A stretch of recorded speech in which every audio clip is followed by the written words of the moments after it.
Episode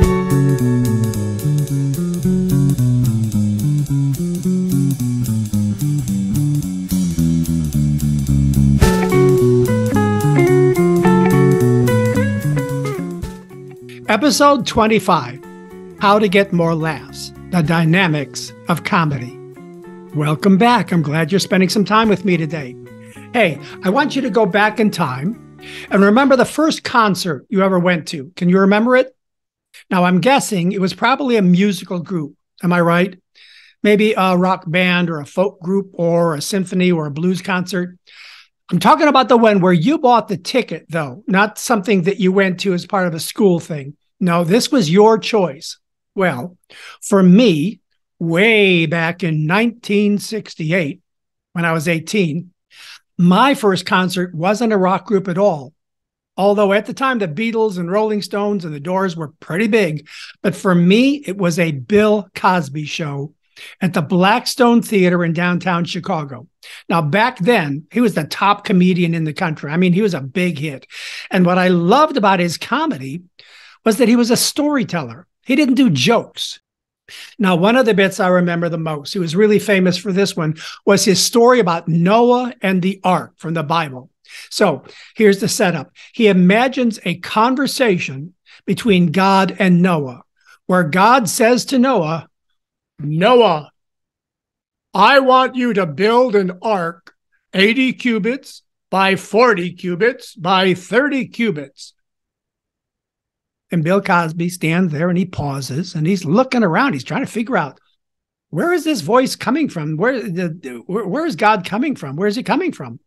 And then he makes a funny face. Bill Cosby makes this funny face and he looks around and he says, "Right. What's a cubit?" And of course, he gets the laugh. So Bill Cosby just stood there all alone on a bare stage and told hilarious stories for over 2 hours. And I remember walking out of the theater onto Michigan Avenue with my one and only date with Karen Mirsky. My one big question was, how does someone think like that? How does someone come up with the stories and situations he comes up with? I mean, a conversation between God and Noah? Who thinks like that? And not only that, to then develop these ideas and these funny scenarios into something that gets predictable laughs. That was the start of my analytical quest to understand how comedy works, how you create and deliver material that gets a laugh. Because at that time, I was a senior in high school. And every day at lunch, I'd sit at a table in the lunchroom of Lakeview High School with my friends Jan and Jill and Charlene and Steve and Tony, and I'd make everyone laugh. I mean, I was really quick with a funny response to whatever we were talking about. I was so funny. And this happened every day at lunch. And I remember, I can see it right now. I remember walking away from this table one time on my way back to class. And I had this awareness, this self-awareness that I could get the laughs. But I didn't know how or why or what I was doing. It just happened. It was spontaneous. It was organic. And that's why that Bill Cosby concert was so important to me. Because he was someone I could study and analyze. Because even at that time, I saw being funny as my ticket to success as an actor. I saw Bill Cosby in his early days of fame, before we learned later on that he was a sexual predator. Now, before I got enamored with Bill Cosby and his comedy, I was a fan of Bob Hope and Bing Crosby movies, and later on Carol Burnett and Lily Tomlin and Robin Williams. You know, I guess the truth is I've always been a student of comedy.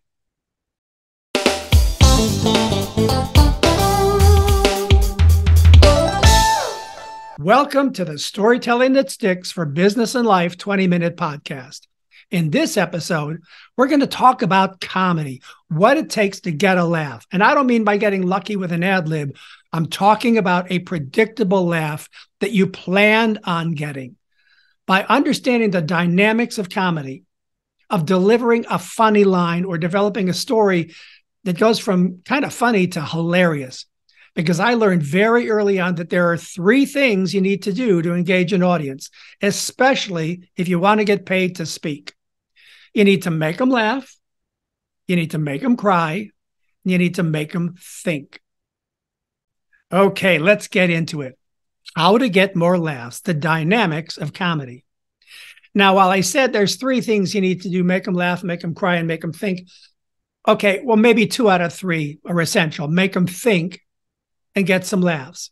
Have some good content and get a few chuckles. So I ask you this question. Have you ever gotten a laugh with a spontaneous ad-lib or in response to something someone said? It wasn't pre-planned. It just happened, right? Because you're quick on your feet. But you don't know how to get a laugh or at least a chuckle on demand. Or how about this? You have a funny bit or a line that you think is going to be funny. But when you deliver it, you don't get a laugh. And you don't know why. Well, listen up, because in this podcast, you're going to discover what may have been missing in your delivery. So here's the deal. There's essentially 3 elements required for comedy to get a laugh. Number 1 is the funny material. The funny bit or story or perspective, whatever you've come up with, that's number 1. The material has to be strong, potentially funny. Number 2 is the vocal delivery of the material. And number 3 is the physical component, how you accentuate the funny bit with your face and body. If you have some funny material, but you don't know how to deliver it vocally, with rhythm, tempo, timing, and inflection, the same material that has the potential to get a big laugh might not get a laugh at all.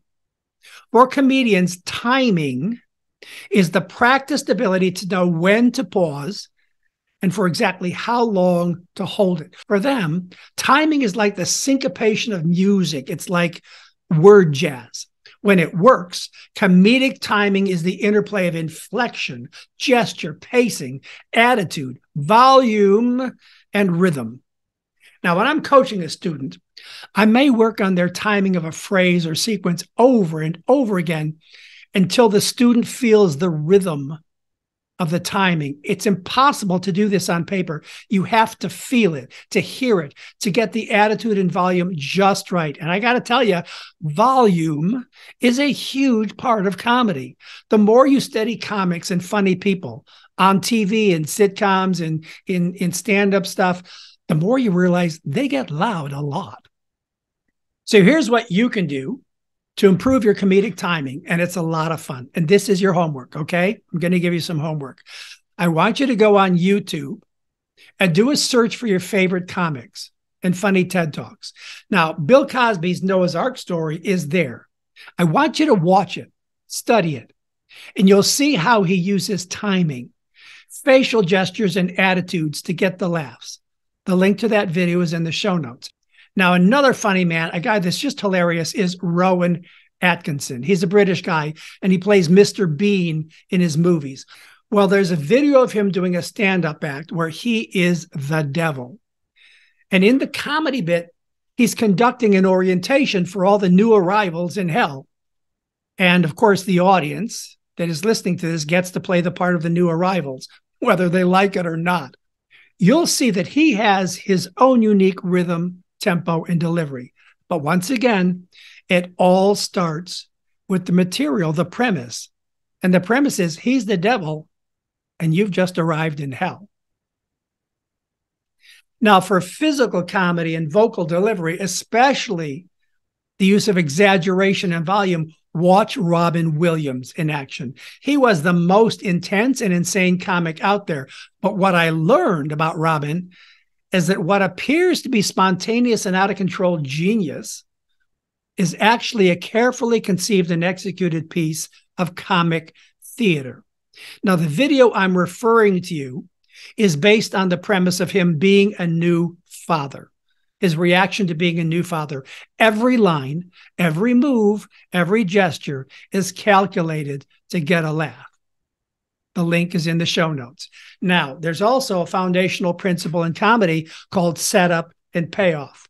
The first sentence or sentences sets up the premise of the joke or the funny bit. And the second part is the payoff, the laugh line, the rim shot. Over the years, I've studied lots of other funny speakers, what we call in the professional speaking business, humorists. And I've learned from them how to do setup and payoff. And you know what? Knowing how setup and payoff works is how you get predictable laughs. And it's not just for people who tell jokes, because I don't tell jokes. It's also for delivering the punchline in a story. One of the best comics I've ever seen for studying setup and payoff is a guy named Stephen Wright, Wright, where he says, I went to the gym and I saw that they had free weights. So I took them. Setup. I went to the gym and saw that they had free weights. Payoff. So I took them. Ba-dum. I'm also including a link to a video of him, Stephen Wright, doing setup and payoff jokes. And it's really cool because this video link is a compilation of lots of his jokes. It cracked me up every time I watch it.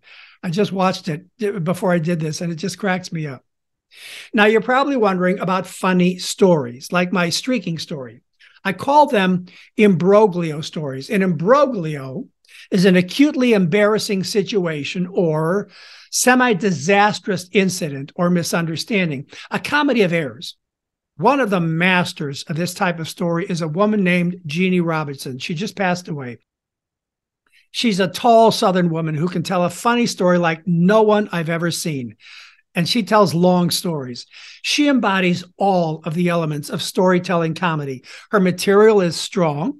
Her vocal delivery is clever with her Southern accent, and her physicality is just hilarious.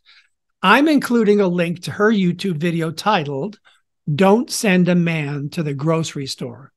You really want to watch this video and study how she writes her material, how she constructs the story, and how she delivers it with just the right inflection and physicality. The link is in the show notes. So here's what I want you to do if you're serious about getting predictable laughs. Watch these and any other funny videos on TV or on YouTube, but study them 3 ways. First, watch the video all the way through just for fun. Don't study it, just watch and enjoy and laugh. On the second viewing, close your eyes and just listen. Listen for the timing, the pauses, vocal attitudes and inflections, and volume. When you hear something really funny, go back and listen to it again. With your eyes closed, you'll hear the rhythm and tempo, the music, the jazz of timing. And finally, the third way, start it over and this time turn down the sound and watch how they move, how they use their arms and hands and body and face. When you see how all 3 of these elements, the material itself, the vocal delivery, and the physical delivery come together, you'll see that comedy isn't just one thing. It's all of it. It's a full body thing. And when you do it, you'll do it differently than anyone else will do it. Now, there's something else that I discovered about comedy that's really interesting, and that's the use of sarcasm. If you listen to 10 funny people, most of them will use some form of sarcasm. Now, stand-up comics can be really sarcastic to the point of being mean. But for you and I, subtle sarcasm, especially when it's directed back at ourselves, what's called self-deprecating sarcasm, can be very effective. I never direct my sarcasm at someone else unless it's done with love and playfulness. Jeannie Robertson has made her husband, who she affectionately refers to as Left Brain, because he's a very logical guy, as a main character in her stories. He's the one who goes to the grocery store and messes everything up, which brings me to a quality that is essential in the kind of comedy you and I can use in a business setting: playfulness. Beneath all of your funny stories, jokes, or examples, there needs to be a sense that you're having fun, being playful. I've often said, if you want to get a laugh, add a little twinkle, a little lightness and a smile. One more technique that shows up in comedic storytelling is the callback. The callback is where an element or a detail from an early part of the story comes back later on in a different context. In other words, it's called back to get one more laugh. You'll hear it when you listen to storytellers like Jeannie Robertson, but also with my friend Tim Gard. I'm including a link to Tim Gard's video where he talks about how to find the funny in everyday events. And along the way, you'll see and hear everything I'm talking about, especially the use of volume, exaggeration, physicality, and the callback. Tim Gard is hilarious. Check him out. So here's the deal. After working with hundreds of students on their stories and presentations, I have come to one definitive conclusion. You are already funny. So why would you ever need comedy coaching? Because you've probably spent so many years trying not to be funny that you don't have a clue what your funny looks, sounds, and feels like. The challenge to getting more laughs is to be as funny on demand, on purpose, in a speech or presentation as you are at the kitchen table or at a barbecue with friends, or more specifically, after a glass of wine or a cocktail. That means that you've got to be able to see yourself being silly or playful away from the platform in order to bring that funny to the platform. You've got to do what I had to do after I left Hollywood. And there was no longer a director giving me lines to say and telling me how to move and when to move and where to exaggerate. I had to do it myself. I had to see myself, witness myself whenever I got a laugh. Or when I was goofing off and being silly, what my grandkids call being silly Opa.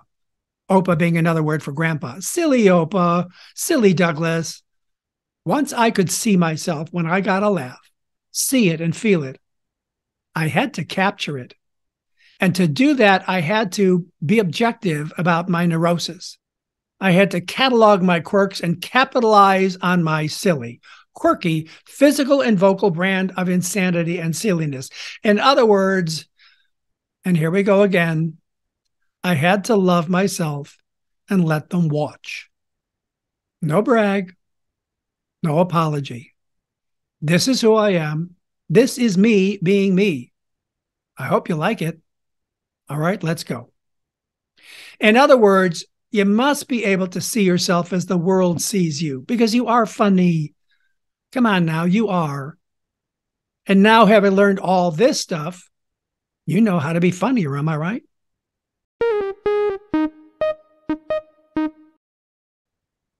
Okay. Well, that was a lot of fun. I hope you enjoyed it. That's it for this episode. Now, you have your homework assignment. Copy and paste the links in the show notes into a Word file or onto your phone or whatever.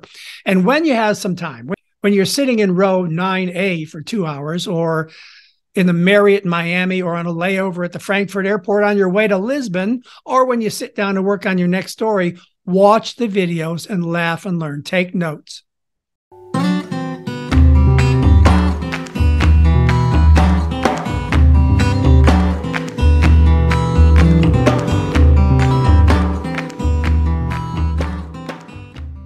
Now, if you feel that you learned something valuable today, something that you can use that will make your stories stick, stories that make you and your business memorable, marketable, and monetizable, there are 3 things that I'd like you to do. First, click on the follow or subscribe button. And second, share this podcast with 3 people. And third, and this is really important, leave a review wherever it is that you're listening to this podcast. People read reviews. And as always, I'd love to hear from you with your questions and comments. Let me know that you're out there listening and learning and applying what you're learning. And if you want help with your stories, keynotes, or TED Talks, please get in touch with me on LinkedIn. Follow me on LinkedIn, or by sending me an email at doug@dougstevenson.com. All right, that's it. Thanks for listening. Until the next episode, I'm Doug Stevenson.